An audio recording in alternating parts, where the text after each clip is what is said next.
Amadas irmãs, amados irmãos, a liturgia de hoje, o último dia de novena, em preparação da festa de nosso padroeiro, São Sebastião, nos faz meditar sobre o chamado que Deus faz a todos nós. No domingo passado, nós escutávamos na primeira leitura Deus chamando Samuel. Hoje, no Evangelho, nós escutamos Jesus chamando, convocando os discípulos. Deus continua a chamar, o seu chamado ecoa até os dias de hoje.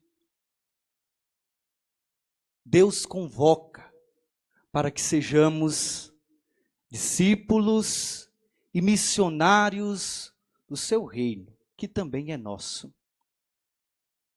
dizia o comentário inicial desta celebração. Porque Deus quis, Deus conta com a nossa colaboração na construção do reino.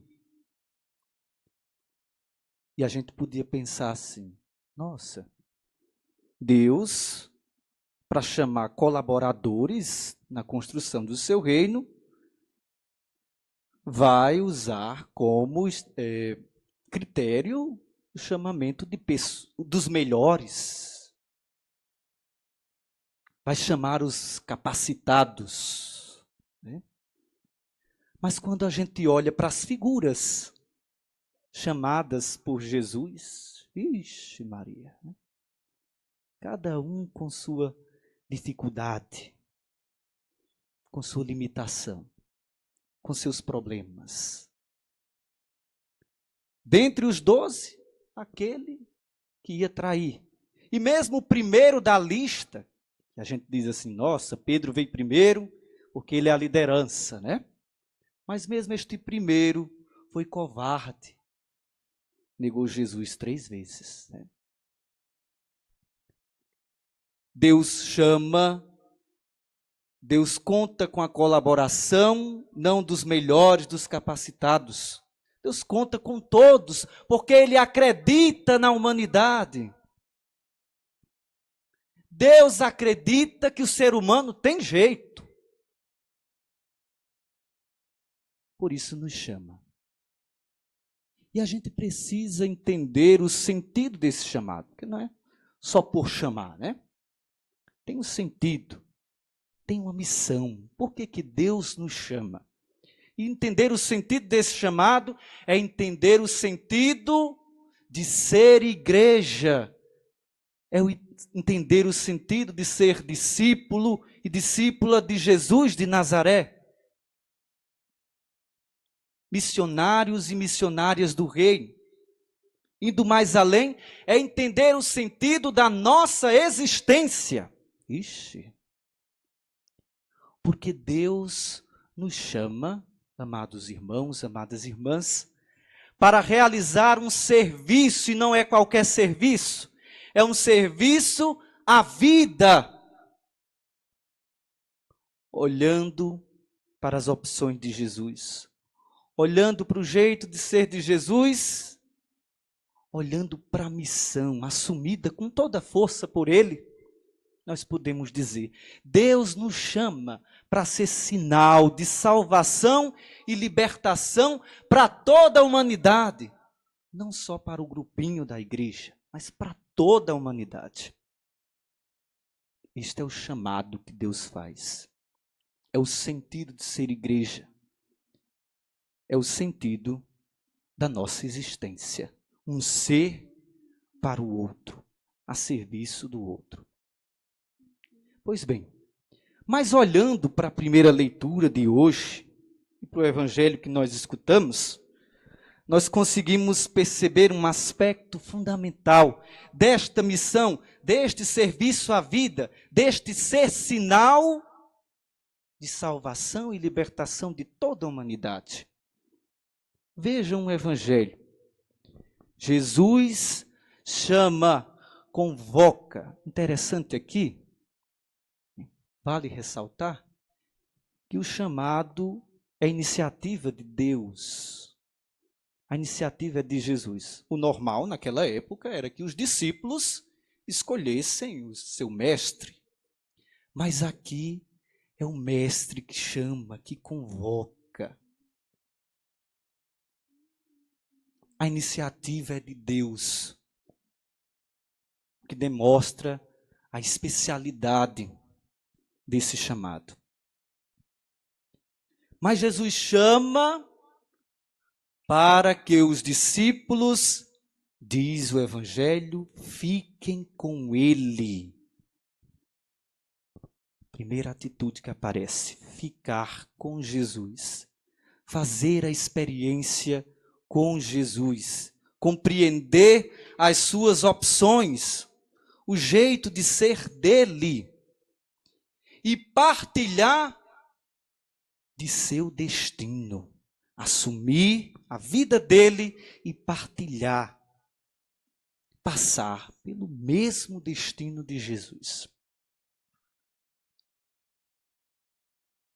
Mas seguindo o Evangelho, vejam, ele chama os discípulos para permanecer com ele, fazer essa experiência, compreender as suas opções, partilhar de seu destino, mas estes discípulos são enviados, diz o Evangelho, e a primeira tarefa é de pregar.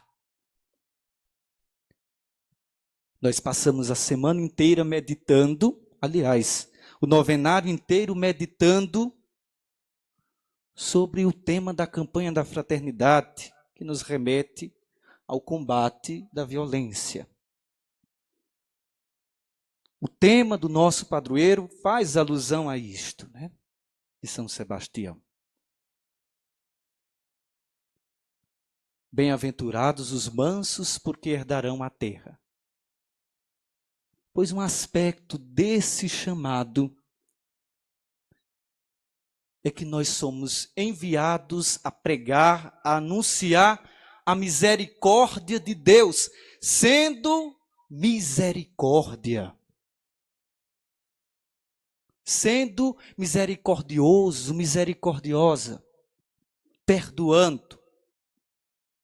Nós somos chamados a ser manso e humilde de coração, porque assim herdaremos a terra, disse a bem-aventurança.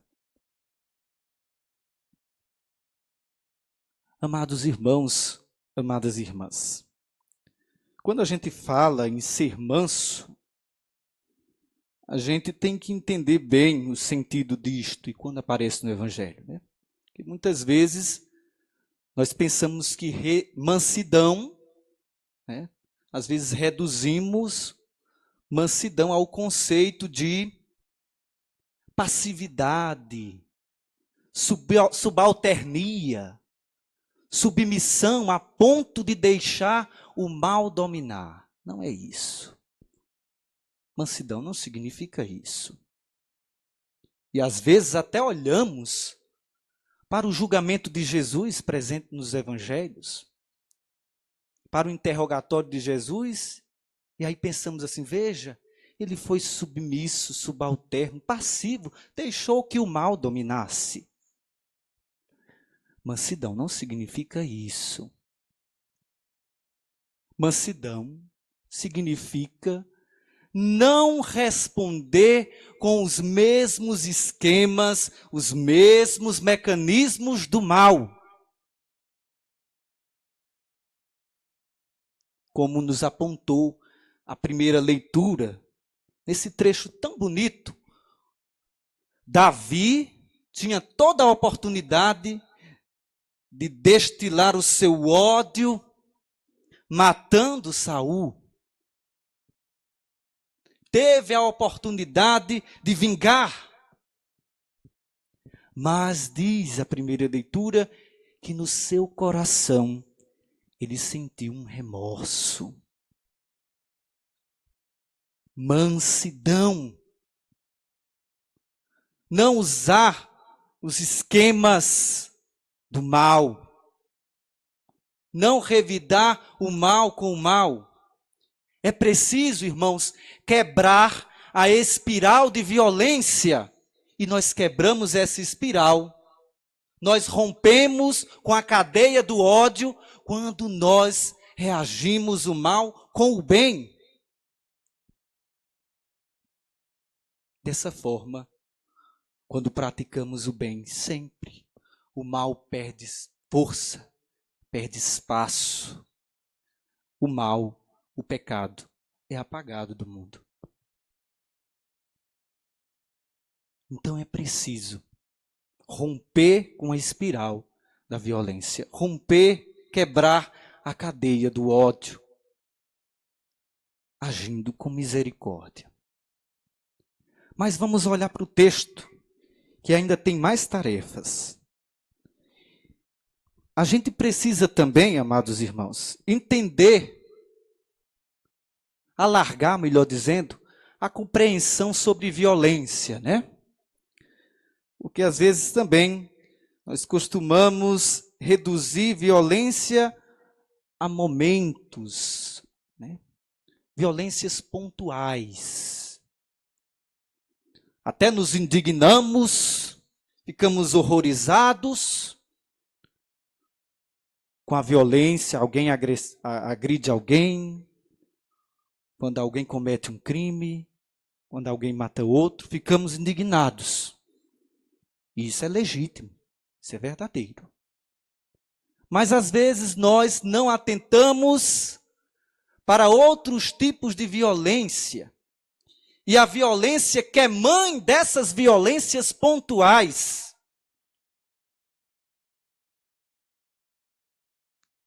E nem, muitas vezes, nós não nos indignamos com isso. Que são as violências estruturais. O que é isso, padre? Violência estrutural. Ora, quando se age injustamente, quando se age de forma corrupta, quando se nega direitos, isso é violência estrutural. Hoje nós estamos com a participação do setor juventude da nossa paróquia nesta novena, não é isso?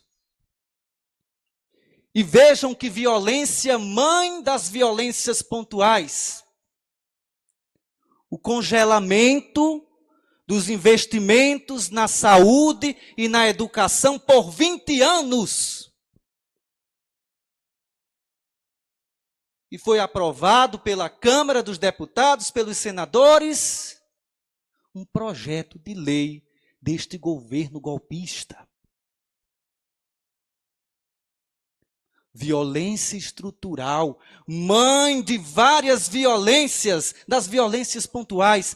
Quantos jovens sem oportunidade de educação